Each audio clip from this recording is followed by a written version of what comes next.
Right, so it's now day 2 of fitting the brakes. Yesterday, as you've seen from the video, if you've watched it, we got the drive shaft and front brakes done. And now I've just got the rear brakes to do. I've done one side already, I'll show you what it looks like.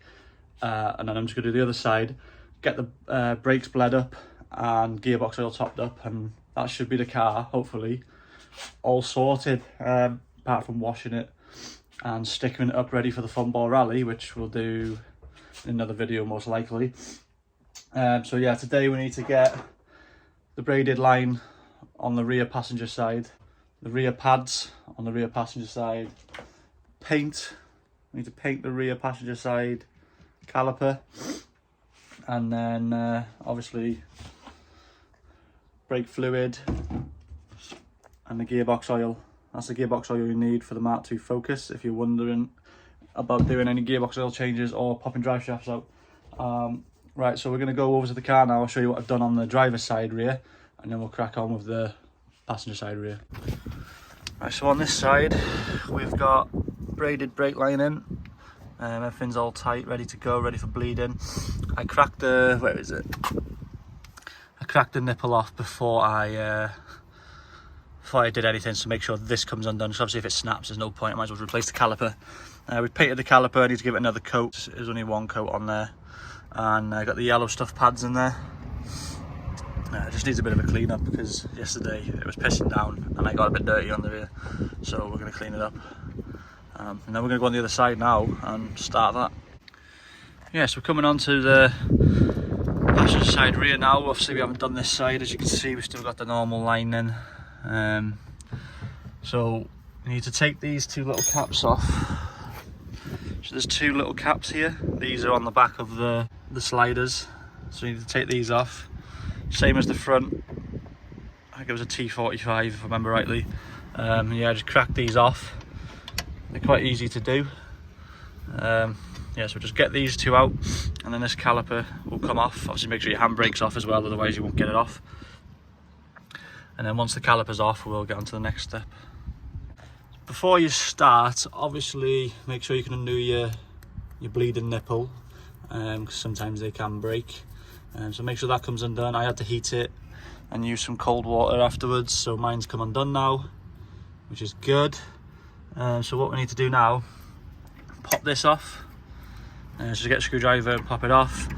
Undo these two, and then the caliper will come off. So we're going to get the caliper off now. Get it out the way. I'll get the carrier off, so there'll be two bolts at the back for the carrier. You're going to have to detach the handbrake cable. Pretty easy, I'll show you what to do in a minute. And then we need to rip this clip off here, pull this through, and then get this brake line off.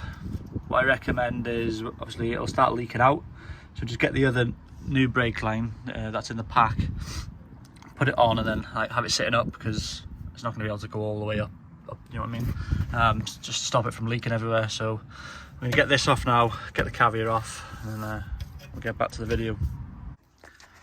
This little clip here basically holds the hose in here, so you need to pop that out. Just get a little screwdriver behind it and it'll pop out.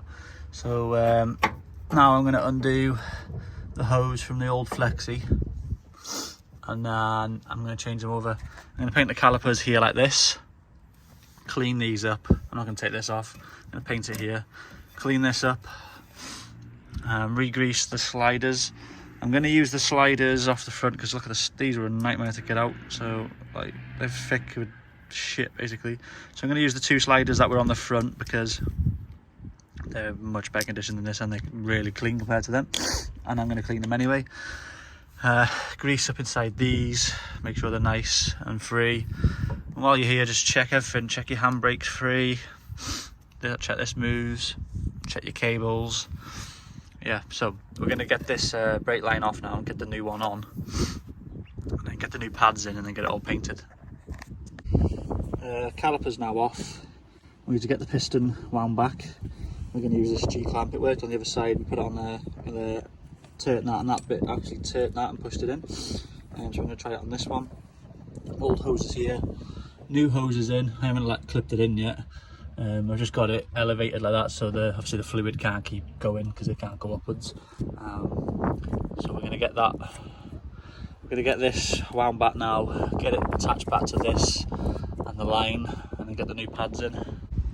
Right lads, so we got the brake line on now. On this bit here I've had to use 2 of them clips because one was still wobbling everywhere, so I've managed to get 2 in there. The gap is that big and now it's solid.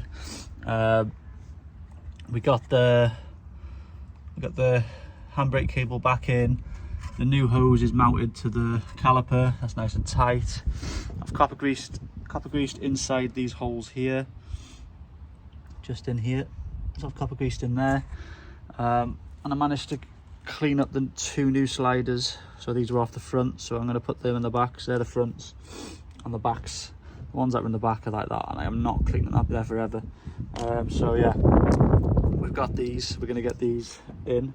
So we're going to get them all copper greased now, get the pads in, and then get it all painted. I'm going to paint it on the car because these calipers will be getting changed soon when I come to do the underbody restoration. So there's not really much point in bothering about painting the whole caliper properly. I'm just going to make sure it's what I can see so it matches the front. Obviously if you want to do a proper job and you're not changing your calipers in the future, get them off and do it properly. Yeah, so I'm going to get these pads in now. I do a pad, I normally copper grease the tops, so obviously where they sit, and I give a bit of copper grease on the back for when it's sitting up against like the piston and the inside of the caliper. That's what I've been taught, so that's what I always do. Yeah, I've checked the handbrake's free, moving nicely, the cable, so you're pretty much done nearly. Just whack these pads in, get this caliper back together, paint it, and then we're ready for bleeding. So I will catch you when we are on the painting. Yes guys, so that is the front brakes done, as you see from the last video. Rear brakes are done. We had a nightmare bleeding the car, so I didn't manage to video it because we went through 2 tubs of brake fluid trying to bleed it because there was an air bubble that was trapped. Don't know where it was trapped, but it was trapped. Just keeping an eye on it at the minute because I noticed the front 2 bleeding nipples were leaking. Well, all 4, there's 4 on the front. They were leaking. They're pretty much as tight as they can go, so I have managed to nip them a little bit more, but if they're still leaking then I don't know what we're going to do. Obviously something's wrong with the calipers. Everything else is leak free. We just got Abby here now prepping the wheels. She's cleaning the cleaning the wheels now, ready for the holiday. She's done this one, so it's now white again. So we're going to get all the 4 wheels off, get them cleaned. I'm just cleaning under the arches now, so everything's clean. Gonna back to black everything so it's all tidy. Brakes are a bit squeaky. Found out yellow stuff pads are the squeaky ones, so that's not going to be very good for holiday, but it'll be alright for the Nürburgring. But as soon as we're back, we're going to change them to probably red stuff or something like that, because I've heard that they are the less loud ones. Look at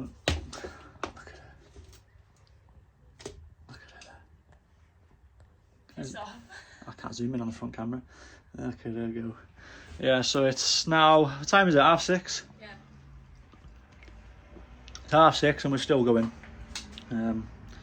I've had to, the knocking noise, so the drive shaft wasn't the knocking noise. There was definitely a little bit of play in there, but it wasn't a knocking noise, so I think the car was too low. So I've gone on the EBC website and I've checked the preload. I've adjusted the preload to exactly how they say, so it's a 4mm preload, and I'm set to 10 clicks from the hardest setting, which is what is recommended. So that's what I've gone and done. I've set it to 10 clicks both sides, and I've raised the suspension a bit because I'm thinking maybe my drop links are bottoming out because they are not the adjustable ones. So I have adjusted that up a bit. I don't know how high it is yet, but it's the same both sides. So we're going to whack the wheels on after, drop it back down once I've done the arches, and we're going to see if it's obviously not too high. And I have heard that apparently the back should be a bit lower than the front to allow for, like, obviously when the car goes it like does that. So I'm going to leave the back a little bit lower than the front and see how that goes. Look at the state of me, like, I got fucking oil in my eyes. Stay on, man. Get so dirty. Yeah, so we're gonna leave the video there. We're just gonna do a bit of cleaning on the car. If you've enjoyed the video, thanks for watching. And I'm sorry that obviously you didn't get to see the bleeding procedure, but it was just a nightmare, so we just cracked on with it and didn't video it. But yeah, so thanks for watching, guys. Please subscribe if you haven't already. Give me a thumbs up on the video, and we'll catch you in the next one.